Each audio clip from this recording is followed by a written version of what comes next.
Hey, what's going on, people? Welcome back. Welcome back to another episode of the Mo Love Podcast, Honest Conversations with Mo. Um, yeah, so as always, we're just gonna get right into the thick of things, and how this topic, I guess, kind of came to mind was, I guess it's something we always all think about. Well, I guess before we jump right into it, I guess we'll piggyback off last week's episode of what is me versus what is mine, and continue to figure out things that define myself. And I think an aspect of myself is what I guess I'm about to dive into in a few, but just how we touch on the topic of love. And I guess, I want to kind of, how do I define love? And in terms of with that, how I define love is just understanding the understanding that love is everywhere. Um, and I think of late, I've come to realize that you can't find love. Love isn't something to be found like a lucky penny. Love is something to be engaged with.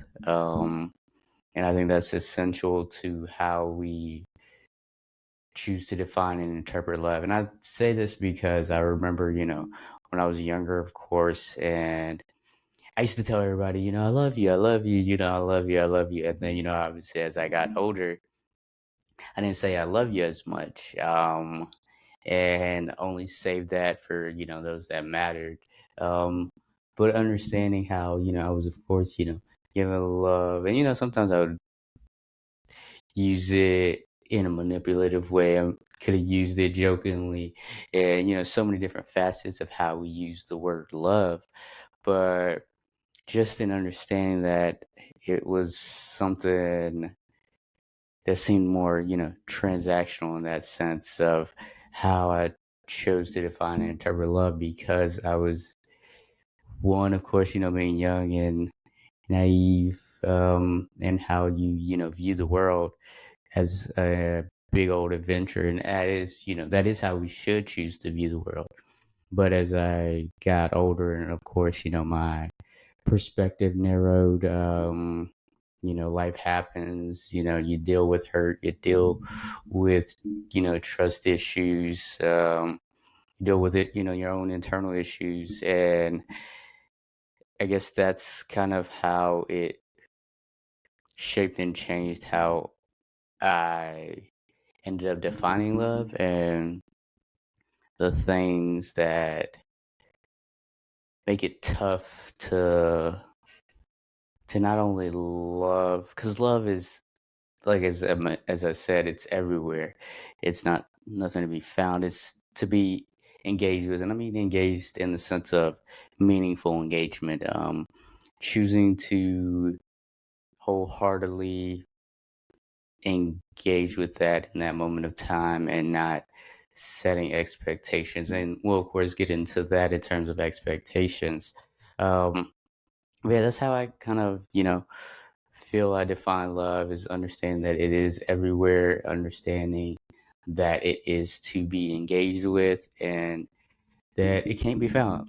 you know we're all trying to find love, in some form or another. um and love, as I said, isn't something to be found. We got to engage with it. You got to engage with all the different forms of love.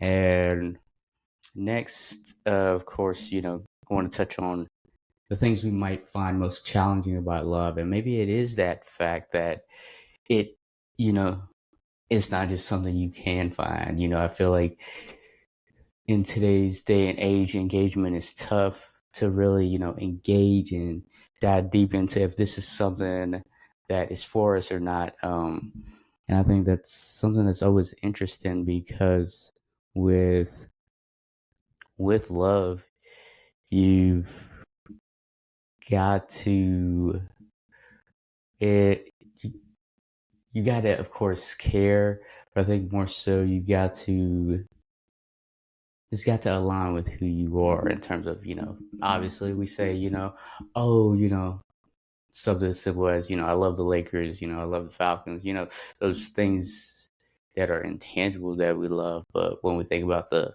people we love and how we choose to engage with those, and even with, I even mentioned like my love for the Lakers or the Falcons and how I choose to engage with that in terms of through it be, memorabilia or, merch and things of that nature. So that's that type of level of engagement. So that how are we necessarily doing that in our personal relationships? And I think that's the challenging thing about love is because, we, in a sense, crave wanting to love something, but we don't really know. We're ill prepared of the, end result of the thing that we're choosing to, love. Um, because love will disappoint you, the things that it'll hurt you. So it's just being mindful of how are you choosing to engage and reciprocate in this love and connect with it. And I guess this all kind of stemmed in terms of uh how I kind of deal with, romantic relationships. And I think that's how we typically define love. And something I thought about recently was I asked myself this question: what if you never find a partner? And when I heard that question, as I was asking it to myself, I was like, what if I never find a partner? And at first, it was, obviously it was a quick thought, but instantly as I realized it, I would be just fine without a partner. And I say that not to be, narcissistic or braggadocious, but I think that's it's just the understanding that because it was something I did seek in the past, when really asking myself that question, I realized, oh yeah, I would be just fine because it wasn't a partner who, got me to the place that I am. And I think sometimes, and I know I did it myself when it comes to, you know, seeking a significant other or, whether it is romantic relationships or friendships, we kind of can, tend to lose ourselves. And also in how we choose to define worth for ourselves, through a partner, through our friendships. But more so in regards to, a partner. And I know I did it in the past in regards to, the only relationship I've ever been, but I noticed how where I wasn't myself in that relationship, and I was tending to lose myself, and that related to how I treated this individual. Um, and I didn't like that person that I was, but I also knew that I didn't didn't exit the relationship sooner than I probably should have because that was what I was tying worth to at the time because of where I was that at that point in my life.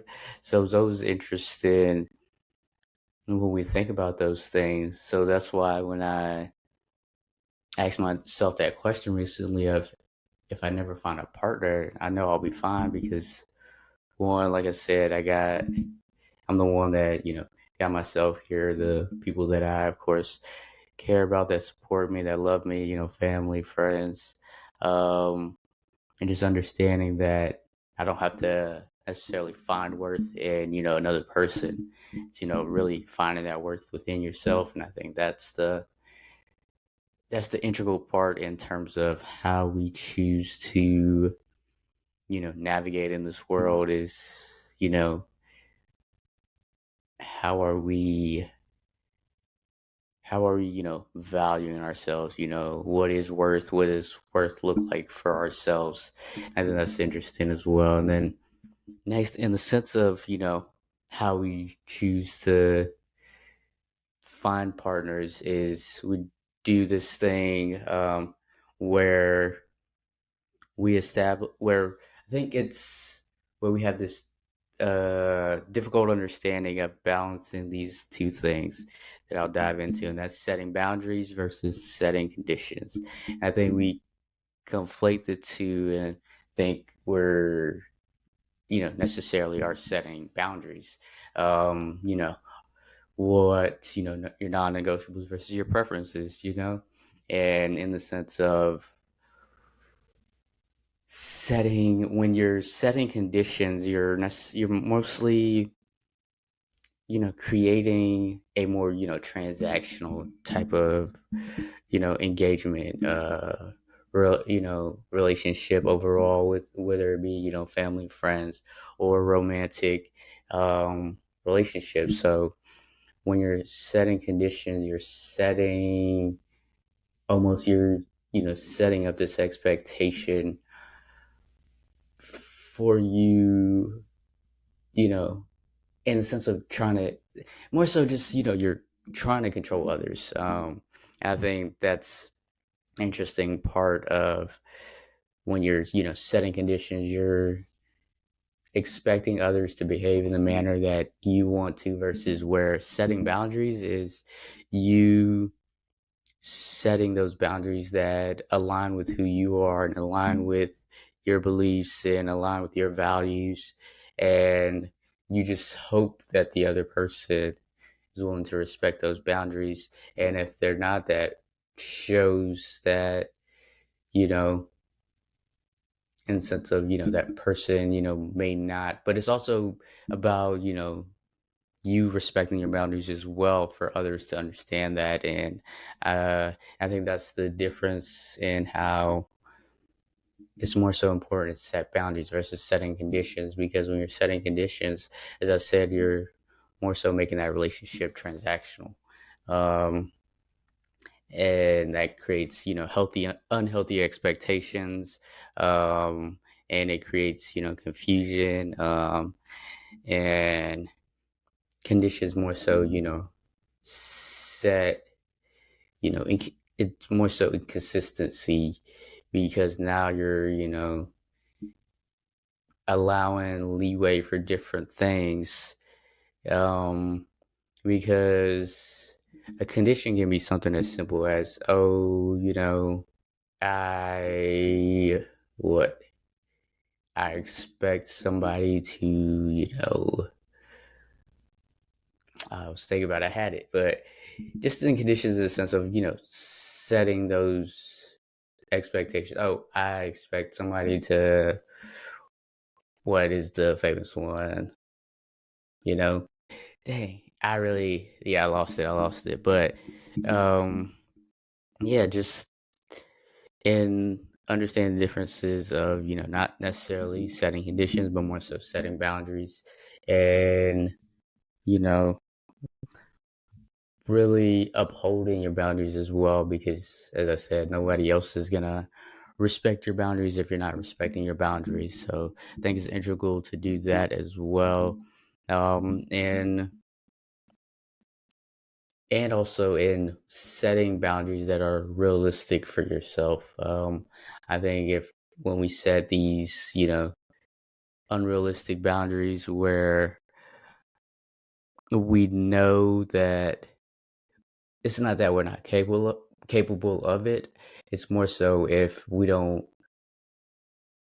consistently hold ourselves to it, or if it's not something that we know that, hey, we're a bit wishy-washy with, then we won't really trust ourselves in saying, hey, this is really, a boundary of mine, and I want you to respect it. Because then that creates the wishy-washiness and, relationships. So I think in being firm in, you know, the boundaries you're creating, and being firm in upholding yourself to these boundaries, upholding yourself to your non-negotiables, and not being, necessarily caught up in your preferences, I think is essential as well. Um, and yeah, that was just kind of a little bit of kind of what I wanted to go into before I segue into the NBA 65 game award limit rules. I kind of want to dive deep into that and how this could define what, you know, what happens for a lot of guys in terms of, the next move, in their careers. It's going to have rippling effects, for off seasons later on down the line. So it's going to be interesting. But before I get into that, I want to just kind of wrap up, how do I define love? And in the sense of love is, ever evolving, ever changing. And as long as we're engaging with it, then and we're honoring ourselves and how we're choosing to approach love in all facets, whether that is, friendships, family, and romantic relationships, then it's important that we set boundaries over setting conditions. Um, and yeah, we just continue to, honor ourselves and continue to be who we align ourselves to be, who we understand ourselves to be, um, is very, very integral.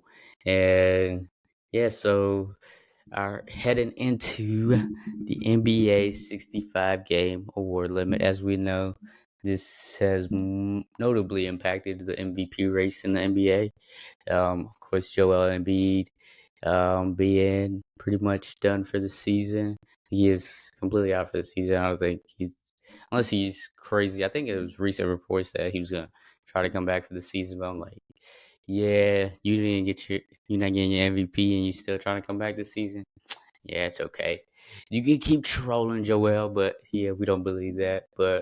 Um, but yeah, just how I think Halliburton uh is he's still on the fringe. I don't remember how many games he did miss when he was out for that stretch, or uh is meeting the mark or below the mark. Well, I guess to explain the 65 game award rule, uh well, pretty much for all NBA, to be up for any NBA accolade this upcoming season, all players had to meet the criteria of playing, 65 games or more, and that, and at least, playing 1 minute in at least 65 of the 82 games, 82 regular season games. Um, and how that's, you know, impacting, guys who might not end up on All NBA. Obviously, knowing, Ja with his suspension and this potential year, where that 25 game suspension obviously made him null and void regardless, but just that understanding of, okay, how's this impacting, contracts? How's this impacting, how teams are constructing their rosters moving forward, um, on guys who potentially could have got a super max and now they just got the regular max, and how they navigate and adjust those rosters. So throughout the season, and knowing that the guy who should be MVP won't get MVP, and a lot of the guys on All NBA is going to be interesting. Uh, as we get closer to it. Uh, and I get why the NBA implemented it in terms of the load management, and health, health and safety, for the players overall. So I wonder if they're gonna renege this off season and maybe change it to get a little bit this off season. We'll see. Maybe they go back and completely do away with it, and this was just a test trial year. Um, but yeah, the NBA 65 game award limit rule is it's good. It's interesting because of how, all right, it's affecting guys' money. And now, as as a player, and you're like, okay, how do you now kind of make up for it, on the back end? So I think about that as well for guys, to how are they, okay, you're about to, I mean, obviously it's nothing that was 100% guaranteed if, guys were going to completely get the Supermax or the Max. It would have just been an option that's available for them. Um, and of course, if you felt you were deserving of it and it should be presented to you, and I get that. Um, but yeah, it's gonna be interesting how this continues to impact awards, how this is gonna really shape the history moving forward of the NBA because, like we said, the first year, the guy who everybody will be like, "Oh, that guy had an MVP year," Joel Embiid throughout the whole stretch before he got hurt, and now somebody else. I think they still saying Joker, Shea, Luca, of course, but Luca is questionable because Dallas is a 7 seed and they're not really up there. He doesn't really have the best team. I think Tatum, as well as now the guy I think that's entered the race, Ant-Man, Anthony Edwards has entered the MVP race. So it's gonna be interested, how that shapes up. Like I said, the guy who should have got it, not gonna get it. But it's gonna be fun. And next up I wanna get into, of course, the Lakers. Lakers post All-Star break. We're currently 35-30, 5 games above 500. Ninth seed. Guys have been, outside of the Kings game, which was I can't even believe that, up 19 in the first, and then just get smacked first blowed, and then eventually get smacked in the fourth. But yeah, outside of that game, we've been playing pretty well. Few big wins. Obviously, still can't beat Denver. We got to figure that out.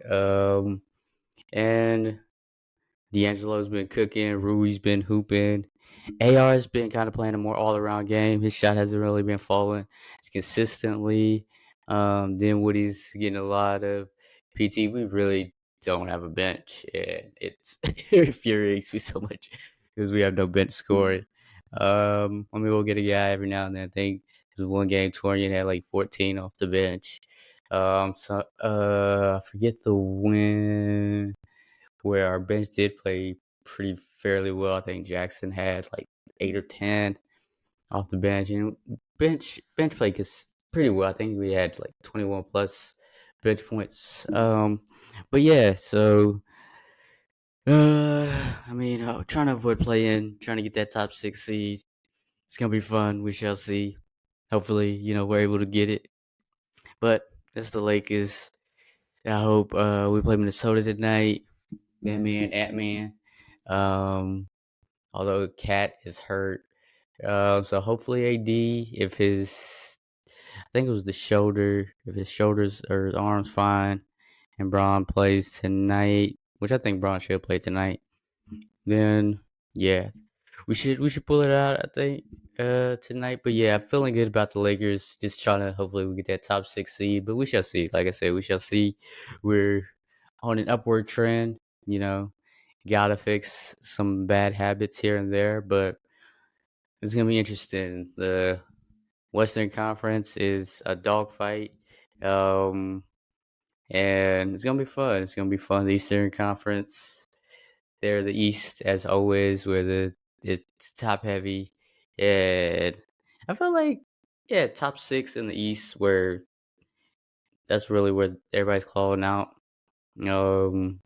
Trying to get within that top 6 in the East as well. Because I think I don't want to say it, but yeah, Boston's running away with it. So it should be fun.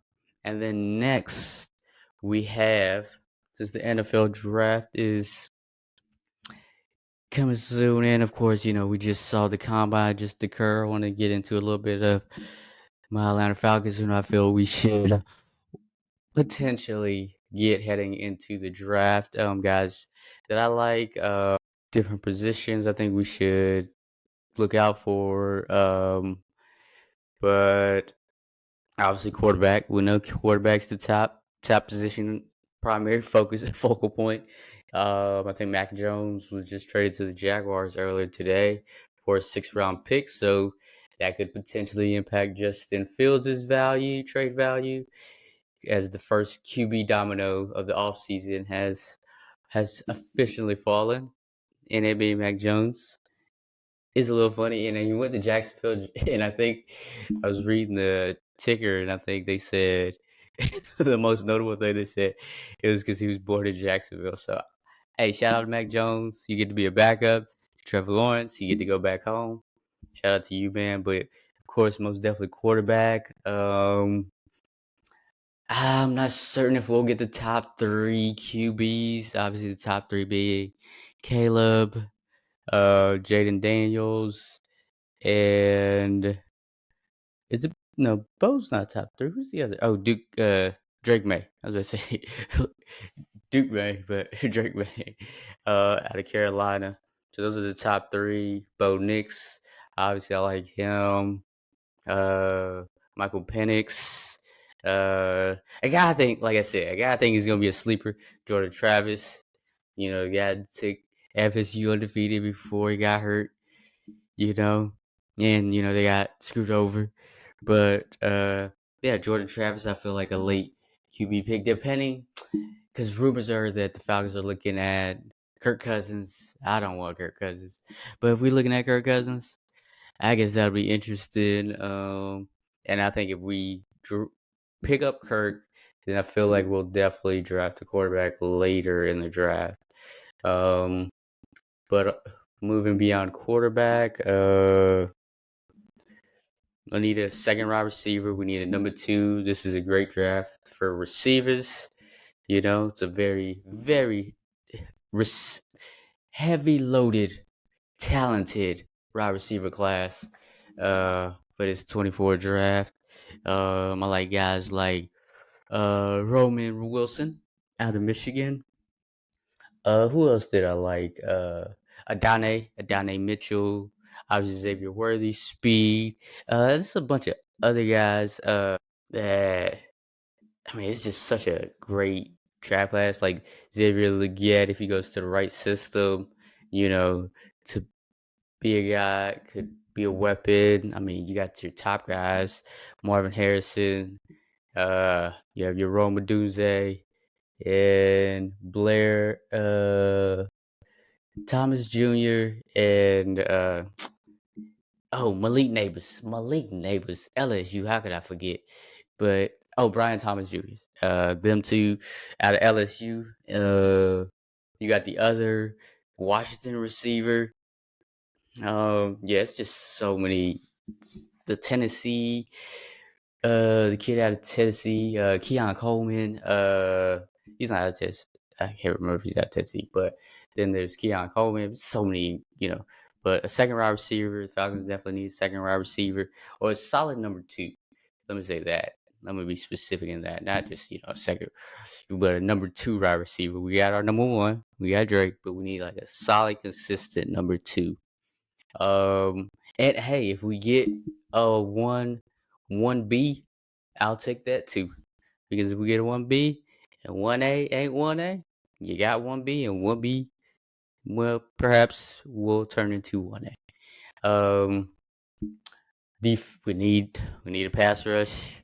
Obviously, Dallas Turner, if we stay at 8, because they're talking about potentially trading up, potentially, obviously trading that pick for Justin Fields. But I think based on the Mac Jones trade, 6th-round pick for Mac Jones, I don't think they're about to get, a 1st-round pick for Justin Fields, the Chicago Bears. So yeah, I think we should get Dallas Turner. I also like Chop Robinson out of Penn State. Who's Mohamed Kamara? I like him. There's a couple other DNs I like in this class, and this is a solid DN class. We need linebackers. We need a solid nickel corner. Felt like we're not completely set there, but I think guys that can compete for that position. So it's gonna be interesting. More linebacker depth, and then left guard, yeah. left guard and left guard help. But yeah, so those are the guys and positions I want the Falcons to focus on. Hopefully they do. A lot of people think we're potentially a quarterback away. I don't believe it. Maybe it's just because, not necessarily not having the belief in the Falcons, but just feeling like I don't think we're just there yet and being a quarterback away. We're definitely a quarterback away from playoff contention for sure. I don't think we're a playoff away from what I envision, and that's Lombardi. Not yet. I feel like we're not completely there as a team in terms of all positions. We're very top loaded, in a number of skill positions, notably, obviously offensively and defensively, but continue to fine tune and building, that necessary depth on the roster is going to be interesting moving forward and how the Falcons, build a Super Bowl contender. So hopefully we do. And I see, Super Bowl soon because I was watching before I get into my top four and I speak on what I was watching. I guess we'll get right into the top four. So right into the top four because uh, I know I usually start off with favorite album, but I'm starting off with a favorite show to watch currently, and it's been the Patriots Dynasty documentary on Apple TV, and it was just the episode where it was the 28-3. Tom Brady came back, and it really hurt. One, I try to keep myself from crying, guys. I try to keep myself from crying, and it was tough, but I kept it. You know. Um, but yeah, just seeing that again, and then, but I did notice I could tell exactly why we lost. And when you realize something like, oh dang, that's exactly why that happened. So I could tell just in the second half as they're showing different sound bites from the Falcons sideline and how Dan Quinn is talking to the team. And he's telling guys, hey guys, relax, we got this, blah blah blah. Like, no, this is the Super Bowl. The lead is dwindling. Like, nah, I need sense of urgency and I need engagement right back into the game. We need engagement back into the game if we're trying to win a Lombardi against Tom Brady. Um, but yeah, so that's been what I've been watching. I've been watching a couple of British shows. My Life is Murder. Obviously, BMF is back. I've been watching BMF. Uh, Trying to get into the Bear. The Bear have been it's just so tough. It is a good show. It's just hard to get into. Uh, that's kind of what I've been watching. Favorite album. Favorite album currently, I would say. Actually, I don't really think. Oh, actually, that's what it is. Haven't had a favorite album. I uncovered recently on Apple playlist. They have a heavily favored or heavily played. I don't know. It's just a compilation of 25 songs of like your most played music, most played songs daily. And I've been on that. Obviously, my top 25.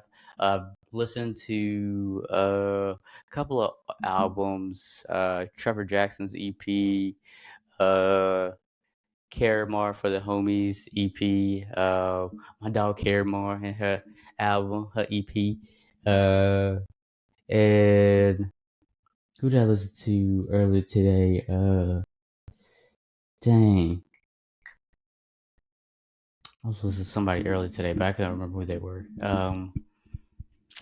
Clearly can't remember who they are. But yeah, just a bunch of different music. And that's what I've really been listening to. What I currently got going on. So about really, been going to a lot of events. Like I said, like I would say to y'all, just been trying to, engage more, with the world. I guess in that sense. So yeah, just been going to more things. But currently going on about a first work trip of the year. About to head out for that. It's gonna be fun. And yeah, just a full slate of a lot of you know work and personal trips, coming up soon, and on the grind, and we back on the move, back on the go, back on the show, back on road. And yeah, time to make some magic happen. yeah, do the best that we can do because that's all we can do. But yeah, excited for that. First work trip of the year. And then what am I looking forward to? Uh, really continue to, as I continue to answer, I guess, to piggyback off the top, what, you know, as I uncover that answer and what that looks like of, if I never find a partner, no, and I'm content with that. Um, because I am content with that. Because I know I'll be fine if I never find a partner. And just looking forward to seeing how that manifests and how I choose to engage in relationships moving forward, and friendships, family, and romantic relationships.